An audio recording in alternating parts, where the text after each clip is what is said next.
بسم الله الرحمن الرحيم. waan bilaabeynaa.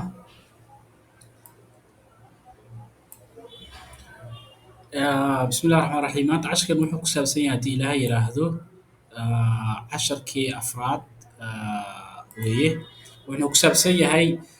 bibis calculationska ama sida loo xisaabiyo bibiska. bibiskana waa aniga hore usoo sheegnay casharkii koowaad baa ku sheegnay waxa weeyaan dhaqaaqa uu suuqu sameynaya ama currency pairga ay sameynayaan. dhaqaaqaasa waxaa la dhahaa lagu xisaabiyaa lagu cabiraa bibis wax la yidhaahdo. marka bibiska meelaha laga xisaabiyo currency-yada iyo indiceska oo gold iyo ama metaliska oo kaleeto.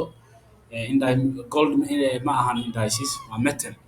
marka way kala duwan yihiin meelaha laga xisaabiyo. marka waxaa la rabaa qofku marka uu baranayo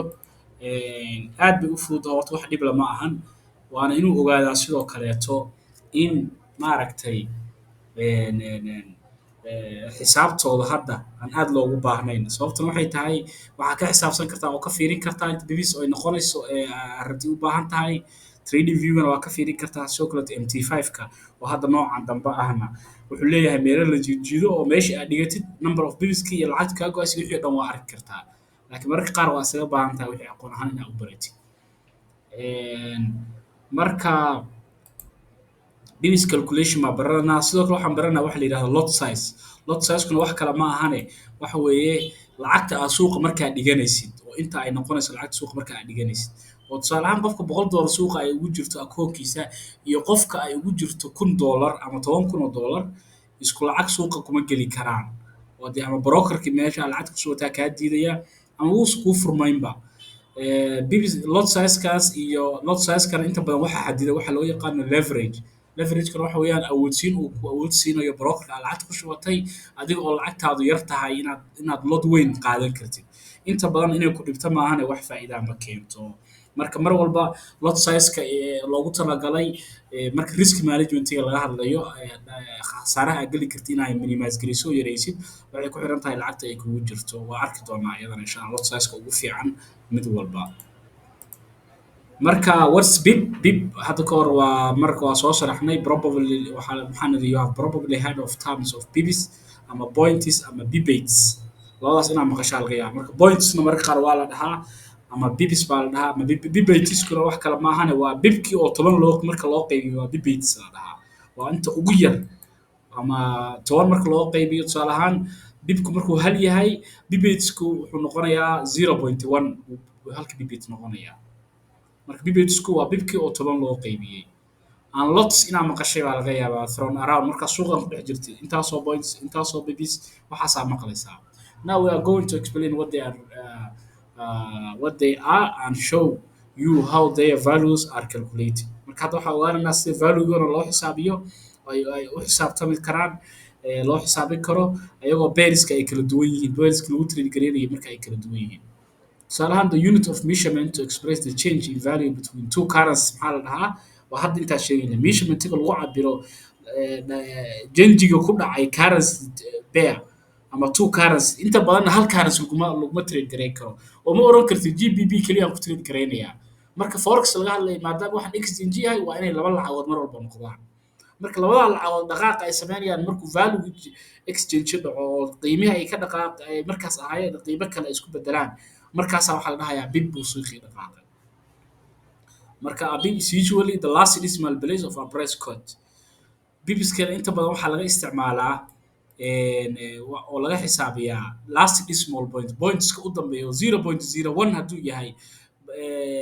waxaa laga xisaabinayaa one-kaas two decimal pointska. haddii bibiska currency marka aad joogtid uu yahay halkii bib la mid yahay 0.0001 oo kale sida euro USD oo kale iyo GBP USD oo kaleeto iyo mid hadda aan soo qaadan doono ayadana the third decimal point baa laga xisaabin doonaa. lacagaha marka ay USD la socoto oo currency kale raacsan tahay waxaa la fiirinayaa currency kale ee raacsan. haddii currency-yada GBP iyo euro USD kuwa ay raacsan tahay oo kuwa European-ka ay raacsan tahay waxaa laga cabiri doonaa waa arki doonaa third decimal point waaba tan buu inoo imaanaysaa. one bib currency one bib of a currency-ga hal bibkiisa intee meeqsee buu noqonayaa marka saddex dhowr nooc buu noqon doonaa marka Most pairs لكن go out to four decimal places, but there are some exceptions like Japanese yen pairs, they go out two decimal places. Marka inta badan lacagaha pair currency pairska bibiskooda waxaa laga xisaabiyaa midka afraad ee u dambeeya oo tusaalahan euro USD markay hadda 1.1051 oo kale ay marayso. I don't know hadda intay marayso sidaan fiirsho. Euro USD 2 listiga iguma jirto so listiga aan kusoo darsada euro USD.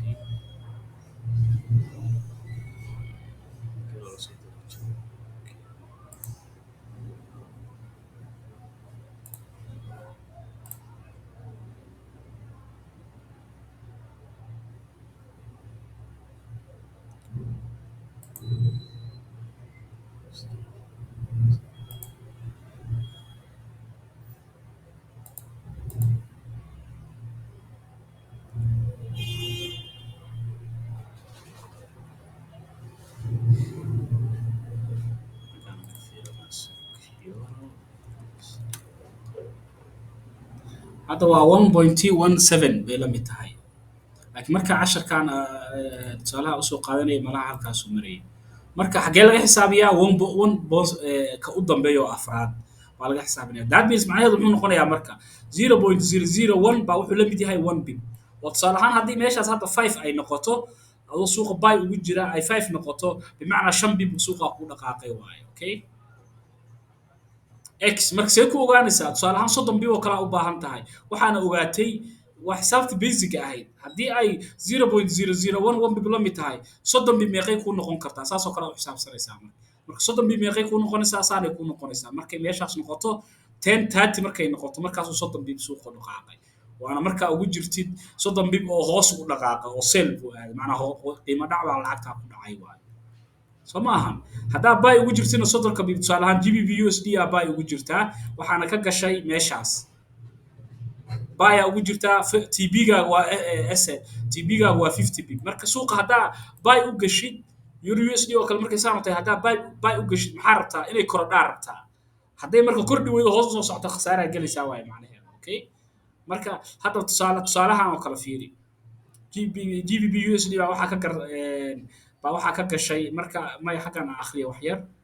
maxaan idhi halkan for example if euro USD moves from 1050 oo ay aado 1051 maxay dhaqaaqda 1 bib ay dhaqaaqda 0.01 ay dhaqaaqda soo maaha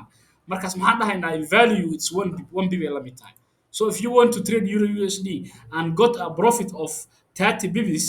oo aan ka garshid what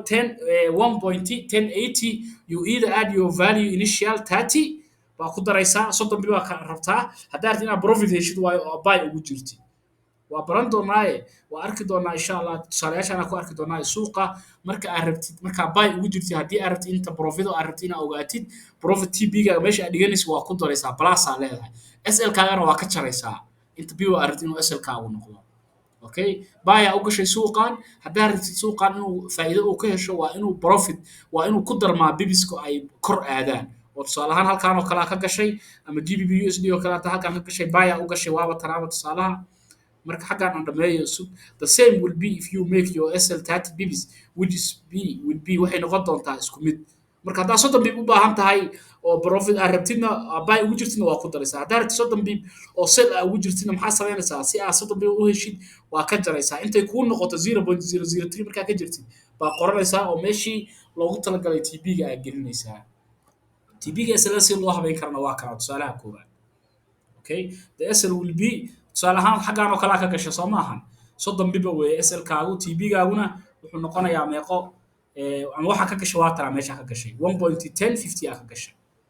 wax easy ah waaye marka buy ana ugu jirtaa TB-gaagu waa 30 bib SL-kaaguna waa 30 bib SL-ka TB-gaagu meequu noqon doonaa marka TB-gaagu wuxuu noqon doonaa 1050 oo lagu daray 0.0003 which TB-gaagu oo la mid noqon doono uu noqon doono 1080 waa kana TB-ga intaan noqonaa 30 bib oo TB haddaa dhigatid intaasuu noqonayaa haddaa 30 bib oo SL aad dhigatidna SL-kaagu meequu noqon doonaa SL-kaagu wuxuu noqon doonaa intaan oo laga jaray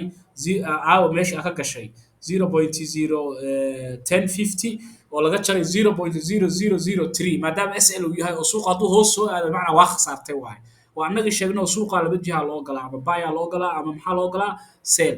haddii marka buy aa u gashay TP-gaagu wuxuu noqonayaa inuu kordho hadduu kordhi waayona SL-kaaga meesha u hagagsatay oo hoos marka usoo dhaco wuu noqonayaa okay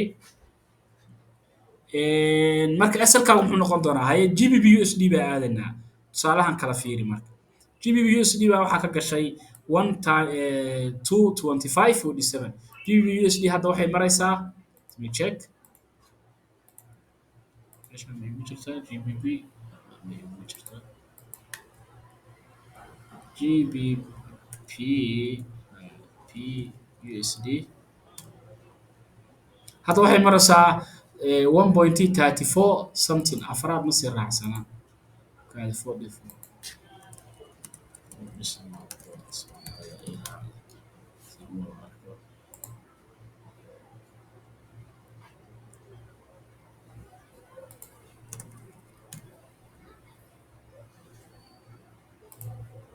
hadda maalinta u dambeysay markay xirmatay hadda suuqu uu xiran yahay waxay ku xirmatay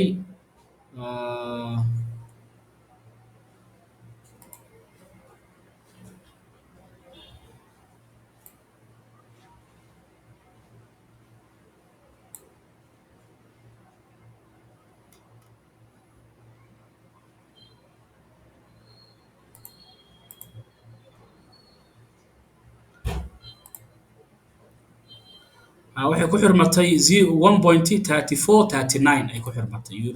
GBP USD okay laakiin marka tusaalahan waxay maraysay meeshaas aa u jeedid oo 125 way korodhay macnaha that means lacagta GBP da hoos u dhacday qiimo dhacday dollarka wax u geysatay 1 point waxay ku xirantay 1.3439 laakiin marka intaanay maraysaa lagu yiri marka hadda waa xisaabinaynaa fiirso maxaa lagu yiri buy maxaa isla markiiba dareemaysaa TP-gaaga markaa samaynaysid waa plus SL-kaaga markaa samaynaysidna waa minus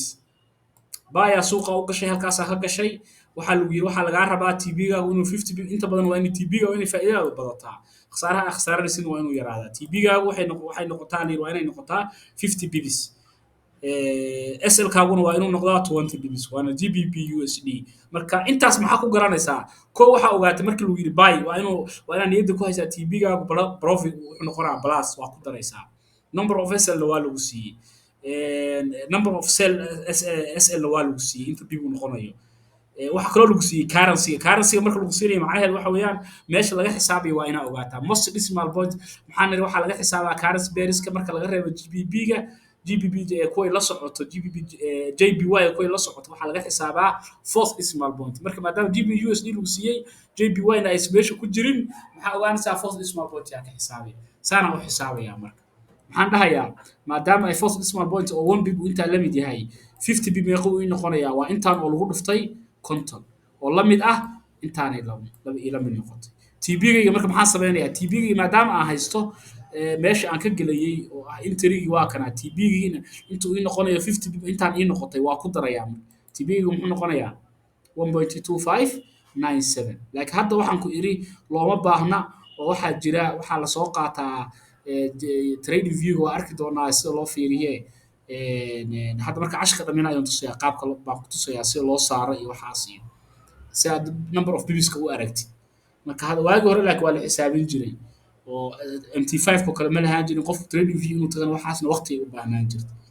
marka TP-ga already waa hela TP-ga meequu noqonaa waa kaa lacagta hadday halkaa ii taalo konton bib ay siinaysaa iyadoo ay ku xirnaan doonto number of lotka aan ku galay faa'iidaa helaya SL-kii meequu noqonaya SL-ka waxaa aqaanaa asagana maxaa lagu xisaabayaa for decimal place aa laga xisaabayaa waana 20 bib number of bibskaygu intaa uu noqonayaa 0.002 wuu ii noqonayaa xisaab ahaan waa ka jarayaa intrigaygii baan ka jarayaa markaa ka jaray meeqaa ii soo baxday intaana ii soo baxday saasaa u xisaabinaysaa okay haya USD kaada lacagaha USD la socoto dhan iyo eurada iyo waxaas oo dhan haddaysan JPY la soconin fourth decimal laga xisaabaa USD kan ayadana halkaanay hadda markaas intaana lagu siiyey ayadana saddex xabo waaye inta badan saddex number waaye maadaama lacagta credit-ku ay raqiis u tahay 129 soo ma jeedin maxaa samaynaysaa waxaa lagu yiri sale lacagtan loo galay TP-gaaga 8 baa laga rabaa SL-kaagana meeqa laga rabaa 40 bps aa laga rabaa see buu noqonayaa marka waxaa aqaanaa in fourth decimal laga xisaabo TB-gayga oo maxaan dhahayaa waa kanaa inta bib oo halkii bib uu la mid yahay baan 80 ku dhufanaya waxaa ii soo baxaysa numberka uu noqon doono numberka uu noqonaya maxaan samaynayaa maxaan u galayaa sale maadaama sale lacagtan aan rabo inay qiimo dhacdo oo aniga aan iska gadayo hoosay aadaysaa way macnaheeda markii hoos aado 80 bib ay hoos aado meeqay noqonaysaa markii halkaa tagta bay TB-ga kugu dhacaysaa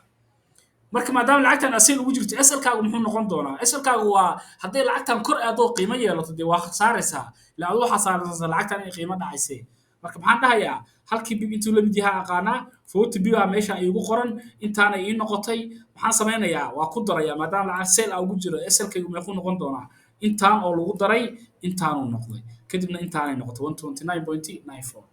I hope sida xisaabtu inay fudud tahay hadday meesha lagu dhaho lacagtan baya loogu jiraa waana GBP USD ama waa lacagtii fourth decimal point laga xisaabin jiray TB-ga wuxuu noqon doonaa waa plus number of bits ka ku dhufanaysaa fourth decimal point adoo ka soo qabsanaya 0.0001 number of bits ka lagu siiyey kadibna waxa kuu soo baxaaba entry-ga ay ku daraysaa waxaan lagu siinayo waa entry-gi halka ma ujeedaa waa entry haye general marka waa kana hadaa buy maqashid TB-gaaga inta badan plus uu noqon inta sida caadiga inta badan maana mar walba plus uu noqonaa SL-kaaguna muxuu noqon doonaa minus waa hadda tusaalihii hore aan ku siiyey muxuu yahay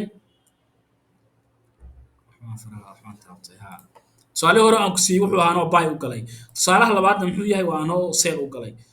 sell markaa u galo TB-ga muxuu noqonayaa waa ka jarayaa number of bibiska laakiin marka hore maxaan soo helayaa number of bibiska intuu noqonayo hadda tusaale ahaan intuu noqonayaa la siiyey laakiin tira ahaan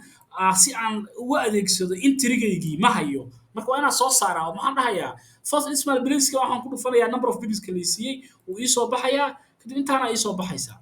okay easily marka hadduu baa yahay TB-gaaga waa ku daraysaa markaa number of bibiska la soo baxday SL-kaagana number of bibiska numberka lagu siiyaa waa ka jaraysaa waa hadduu baa yahay selkaaga waa ka jaraysaa SL-kaaga waa ka jaraysaa haddii uu yahay sel maxaa samaynaysaa TB-gaaga muxuu noqonayaa minus oo lacagta way qiimo dhacaysaa baa tiri SL-kaaguna muxuu noqonayaa plus uu noqonayaa number of bibiska markaa soo heshid baa ka jaraysaa taas waxay ahayd lacagaha USD iyo wixii la halmaalaa ay la socdaan oo aysana metal la socon hadday metal la socoto gold iyo waxaas waa arki doonaa asaga one decimal place laga xisaabaa hadda waxa ay lacagaha ay la socdaan Japanese yen-ka iyo bibiskooda meesha laga xisaabo dhaqaaqooda meesha laga xisaabo in Japanese yen pairs one bibis always takes place the second decimal place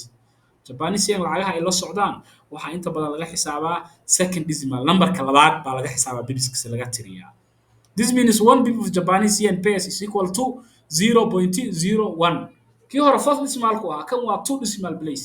baa laga xisaabaa soo ma jeedo difference u dhaxeeyo Japanese yen-ka halkaas laga xisaabaa maadaama qiimaheedu uu aad u hooseeyo Japanese yen-ka bibiskooda waa la soo dhaweeyay lacagahan kale waxay u badan yihiin bibiskooda meesha laga xisaabayo waxay leeyihiin quality badan ay leeyihiin aad u qiimo sareeya for example USD JPY lagu xisaabi oo qiimaheedu maraya 129.809 and you want to trade as a buy-na waa soo sheegnay maxaa TB-ga wuxuu noqonayaa plus SL-kaaguna minus if I want to get 50 bps of profit haddaan rabo inaan helo waa TB profit haddaan maqasho TB-ga laga wadaa I will just add 50 maxaan dhahayaa number of bps waxaan sameynayaa 50 times maxaan dhahayaa meeshii laga xisaabayay maadaama second decimal tahay 0.01 ku qabanaa 50 bps meeqay noqonaysaa ama 50 bps-kaygi 0.5 ay noqonaysaa TB-ga muxuu rabid noqonayaa maadaama meeshan ay plus waaye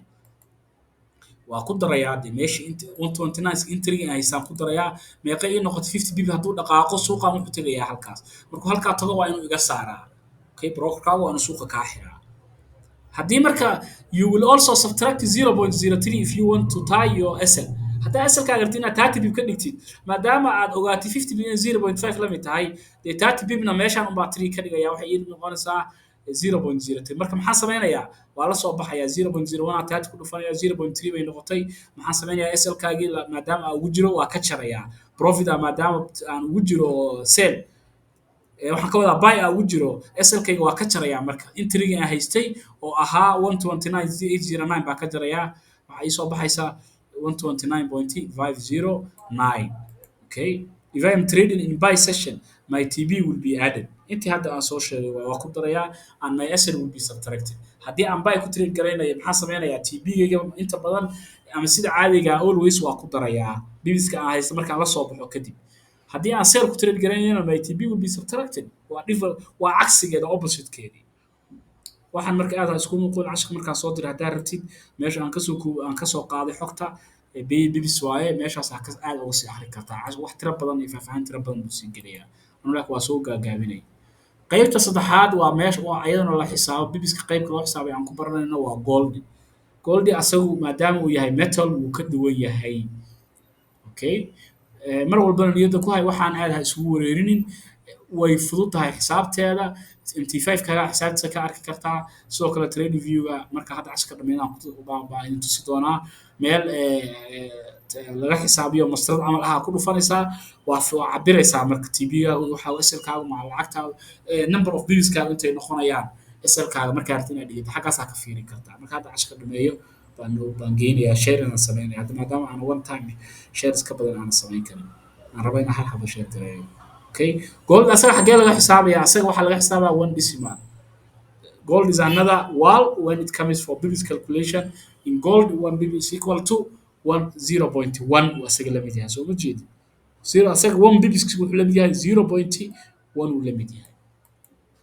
so gold tusaale ahaan hadduu hal xabo uu ku daro oo 1920.60 uu tago 1921.60 hadduu hal digit ku daro waxay la daad macnaheedu waxay la mid tahay 10 bib u dhaqaaqay waaye maadaama halkiisi bib 0.1 ay la mid tahay dee hal digit oo caadi ah hadduu gold ku darsanto 10 bib asagoo kugu dhaqaaqay la mid tahay taas waa sida fiican waxaa fiican qofku intuu beginnerka yahay inuusan gold ku trade garaynin ilaa inta uu xoogaa experience-giisu aad u qaadmayo maxaa yeelay dhaqaaqiisu waa too much lacag waali ah buu kaa boosanayaa lacagaha kaleeto oo beeriska kale inuu xoogga saaro ayaga barto okay marka for example if gold trade is 1920 60 and you want to trade as a sell haddaa rabtid gold inaad ku trade garaysid oo predictionkaaguna uu yahay inuu qiimo dhac dhici doono oo raqiisi doono goldina waa idiin sheega waa dahab iyo doolar la isku gadayaa gold la dhahaa marka la joogo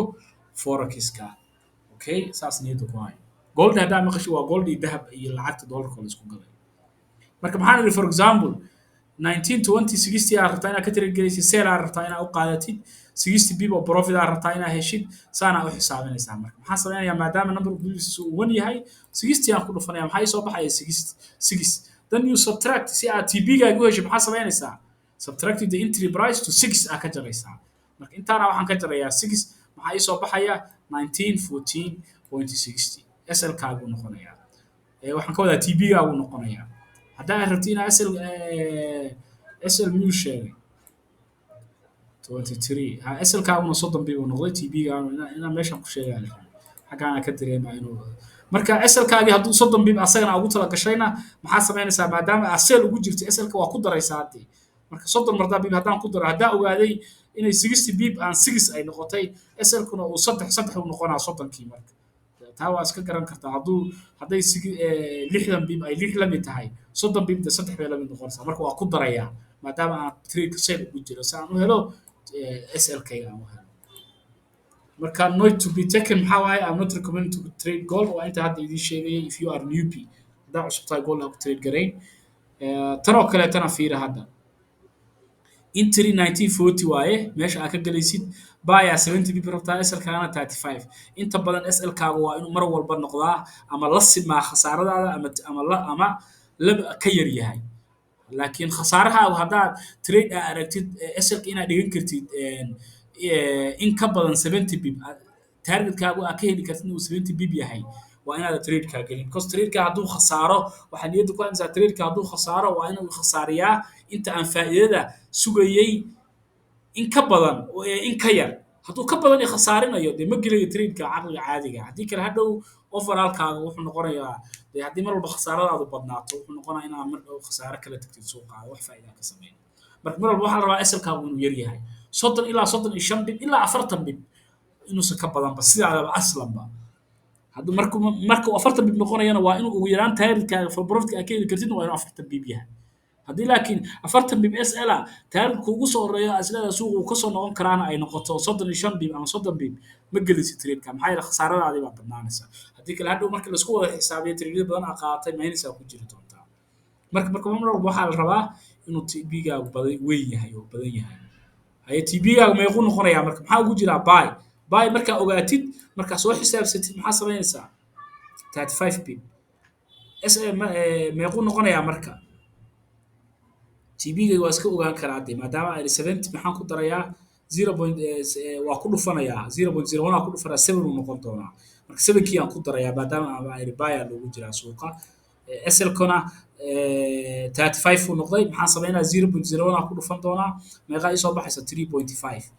markaas 3.5 kiyan ka jarayaa intrigii halkaan ahaa intaana isoo baxaysa okay hadda waxaan gelaynaa meeshaan ka gelaynaa lot size iyo intuu lacag ahaan u dhigmo hadda waxaan kaliya soo ogaanay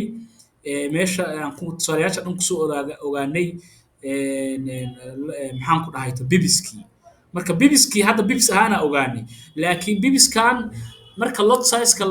loo geeyo waxaa ogaan doontaa lacag ahaan inta kaa go'aysa 70 bib meeqaa kaa go'aysa waxayna ku xiran tahay lot size-ka aad ku gashay oo qofka lot size 1 ku galay 70 bib inta ka go'aysa iyo qofka half-keed ku galo 0.5 ku galay isku lacag kama go'ayso markii 70 bib SL-kooda noqoto hadday faa'iidaana hadday 70 bib TB-goodu ahaa hadday isku lacag ma faa'iidayaan kus lacagta ay suuqa dhigteen iyo lacagta broker ugu jirtaa kala weyn okay marka la isku qabto oo la isku daro xisaabtooda waa tan halkaan aan ku ogaan doonaa sida caadiga lot size 1 muxuu la mid yahay lacag ahaan $10 adoo suuqa $10 dhigtay la mid tahay that means adoo $100 kugu jirta $10 hadda hal mar haddaa dhahday waa iska garaynayaa oo lot 1 baa ku gelayaa dee waa lagu cunayaa halkii bib baa wuxuu kugu noqonayaa tusaale ahaan goldii oo kale $10 that means haddii uu suuqu intaa lot 1 adoo $100 hadday brokerku kaa yeelo waayaba inta badan adoo $100 kugu jirta lot 1 brokerada qaarkood ma fuli kartid oo leverage-kii iyo awoodsiintii lacagtaas ay kaa xadidayaan de boqolkaaga dollar wuxuu ku dhimanayaa 10 bib oo gold ah marka way kaa xadidayaan because brokerku inay khasaartay faa'iido kuma jirto asaga commission uu isticmaalaa inaad cabaar lacagta kugu taalo oo faa'iido samaysid buu faa'iido keenaya laakiin haddii inta khasaartid aad iska baxdid dee asaguna business-kiisa wuu sixirayaa okay marka lot 1 maxay la mid tahay waa inaan niyadda ku haysaa inuu la mid yahay $10 adoo dhigtay lot 0.5 meequu la mid yahay $5 uu la mid yahay lot 10 meequu la mid noqon karaa haddaa lot 1 ogaatid in $10 la mid yahay lot 10 meequu times 10 lee dheh saa lacag ahaan u ogaatid lotka haddaa rabtid inaad lacagtiisa ogaatid 10 lee ku dhufo marka tan haddaa 10 ku dhufatid meeqay noqonaya 100 ay noqonaya waa $100 that means markaa $100 suuqa halkii trade aad dhiganaysid aad ku gelaysid waa inay markay u yar tahay kugu jirtaa akoonka $2,000 haddii kale lotkaaga waana mar walba aad u yaraysaa the relation between lots and bibs muxuu la mid noqonayaa waa la isku dhufanayaa inta badan oo haddaa lot 1 35 bib uu suuqa kugu dhaqaaqo jihadu rabaa u dhaqaaqee ama minus ama plus maxaa kugu dhacaya $350 kaa go'aysa ama kugu darsamaysa haddii jihadii u saadaalisay uu aado hadda waxay ku xiran tahay jihadu kugu aado suuqan baya u gashay lot 1 ku gashay waana goldi wuxuu kugu dhaqaaqay 10 bib uu dhankaaga u dhaqaaqay $100 oo faa'iido baa helaysaa haddii uu $100 uu sell u dhaqaaqo adoo buy u galay lot 1 ku galay goldina uu yahay $100 waxaa khasaaraysaa $350 haddii uu kugu dhaqaaqo 35 bib hadduu laakiin 10 bib kugu dhaqaaqo lot 1 ugu jirtid goldina uu yahay meequu kugu dhaqaaqay meeqa kaa go'aysa $100 waa inaad saa niyad u haysaa kaliya waxaa samaynaysaa lot size-ka haddaa rabtid inaad lacagta ogaatid 10 aa ku dhufanaysaa bes kadib aa lacag ahaan kusoo baxaysaa kadib aa waxaa kusoo dhufanaysaa number of bibiska intuu yahay okay number of bibiska inta aad soo saartay marka aad trade-ka aad xisaabinaysa TB-ga meesha aad ku qoraysay maaha waxa ku dhufanaysa waxaa ku dhufanaysaa tiradii number of bibiska lagu siiyaa ku dhufanaysaa waa arki doonaa tusaalayaal isku wareeyaa ayaan kugu wareerin hadduu lot 0.5 ugu jirto oo 35 bib kugu dhaqaaqana lacag ahaan meeqay noqonaysaa intii hore half-keedu noqonaa 175 haddii aad lot 0.001 ku gashay waa meeqo kugu noqonaa 35 bibuna kugu dhaqaaqay maxaan dhahayaa dee intaan marka hore waxaa igu dhufataa 10 igu dhufa intaan 0.01 ii soo baxday soo maahan kadib aa number of bibiska kusoo dhuftay meeqaa ii soo baxday 35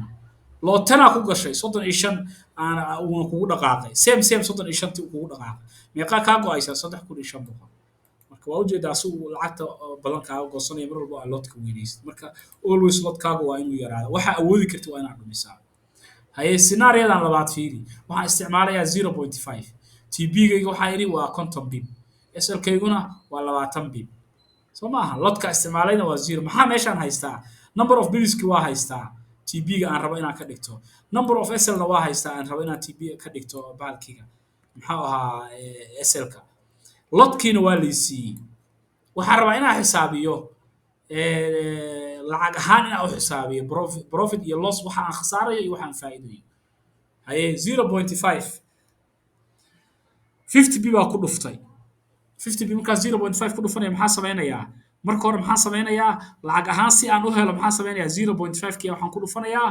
number 10 aan ku dhufanayaa kadib waxaan ku dhufanayaa number of bibis markaan lacag ahaan rabo inaan helo waayo $250 that means haddaan 0.5 lot isticmaalo konton bibna ii dhaqaaqo suuqaas oo dhankii aniga aan rajaynayo lacagtan waa qiimo kordhaysa aan idhaahdo aado $250 oo faa'iida baan sameynayaa okay haddii aan khasaaro maxaa dhacaya oo same 20 bibaa khasaaray laakiin lotka ma bedeli karo lotka mar walba waa kaa ku furtid asaga ma oran kartid lotkii marka dhanka khasaarada aada waa yareynaya ma ay yareyn kartid oo lotka hal mar aa furi kartaa laakiin waxa kala duwi kartid waa SL-ka iyo TB-ga bal SL-kana yaree la rabaa inaad yareysid TB-ga always inaad bedisidaa laga rabaa sida maskaxda caadiga waaye laakiin haddaa khamaar iyo dee ciyaaraysid oo iyada lose huge or low or profit huge ay tahay dee ayada markaas waxba taa TB iyo SL ma dhiganaysid lood weynaa iska furee waa iska daynaysaa suuqa scammers bayna noqonaysaa markaasi wixii shaqo caadiya ma noqonayso shaqada caadiga ah businesska inta badan waxaan maadaama uu business camal yahay waxaa la rabaa mar walba inaad minimize gareyn kartid khasaaraha aad gelaysid khasaare waa lama huraan waa gelaysaa laakiin maxaa la rabaa cilmiga barashadiisa oo dhan forexka waxa waaye how to minimize your losses that's why inuu aan idin leeyahay SL-kaagu waa inuu yaraadaa mar walba okay marka sember maxaa dhacaya 0.5 aa ku galay 20 bibna waay SL-kayga maxaan dhahayaa 0.5 oo lagu dhuftay 10 oo lagu dhuftay number of bibiskii intuu dhaqaaqay $100 ay noqotay 0.5 10 5 noqday 5 times 20 waa 100 trade-kaas marka haddaa 0.5 ku gashin konton bibna uu jihadaadi aadi waayo oo 20 bib oo khasaaraha uu ku geliyo $100 khasaaro soo ma jeedi khasaaradaada mar walba yar faa'iidadina way badan tahay okay because meeshaan wax ka faa'iidaa la rabaa marka exercise-kana isku soo degi kartaa casharka waa waxaan kusoo dhex dirayaa groupka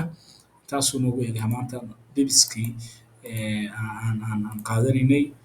waxaan rajaynayaa inaad fahantay kole keligaa baa ku jire ustaad cabdullahi wax adag ma aha soo maaha dabcan aad keliya waxaa u baahan tahay laakiin uma baahnid sug marka hadda waxaan sheer garaynayaa kan horta aan dhameeyo aan ka saaro waxaan ku tusayaa trading view-ga sida looga fiiriyo aad ka arki kartid saa bibiska uga arki kartid waxaan inaad xisaabisid hadda uma baahnid MT5-kaagana waa ka arki kartaa trading view-gaan ku geynayaa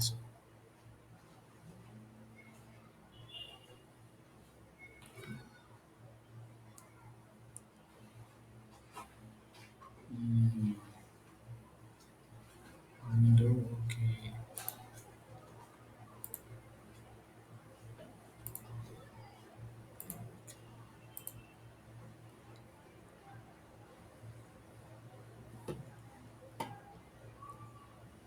waa ka soo jeeda trading view-ga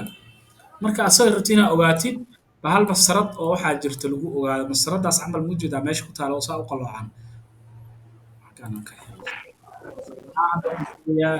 GBP JPY oo kale waataan ku dhahayay waa second decimal point yaa laga xisaaba marka haddaa rabtid bibiska inaad ogaatid tusaale ahaan halkaan oo kale trade ka galay xaggaasuu igu xirmay meeshaan korkeeda soo igu xirmay kana korkaa ku xirmay halkaasoo kale baa inaan ka galo markaan rabo inaan SL-ka ogaado tusaale ahaan SL-kayga baayaa u gelayaa moogtaa meesha aan ka galin halkaas camal ay noqotay saasaan dhahayaa saasaa ugu qabanaa marka wuu ku tusinaa soo uma jeedin hadda meeshaasoo kale hadday tahay number of bibiskaaga soo uma jeedin waa 19 bib meesha u shaysa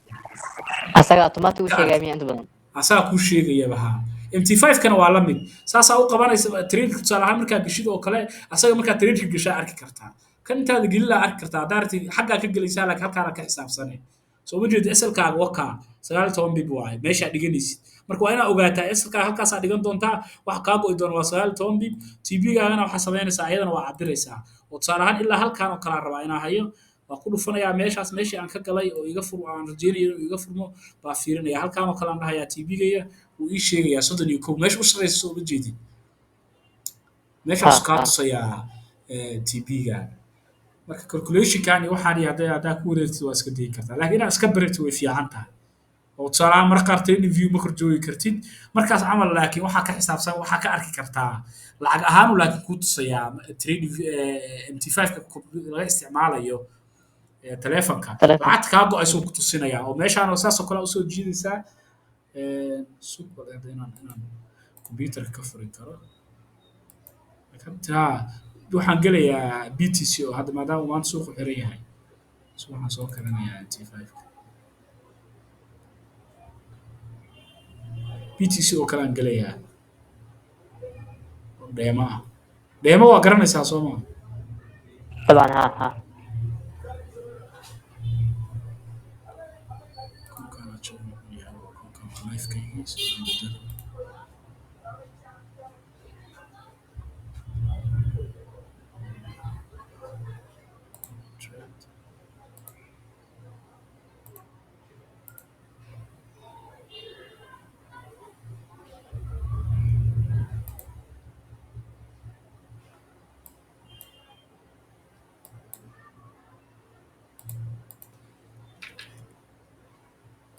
BTC kunkaan shaqeynaya sug horta casharka aan joojiyo maadaama aan dhameeyey waxaan joojinayaa videoga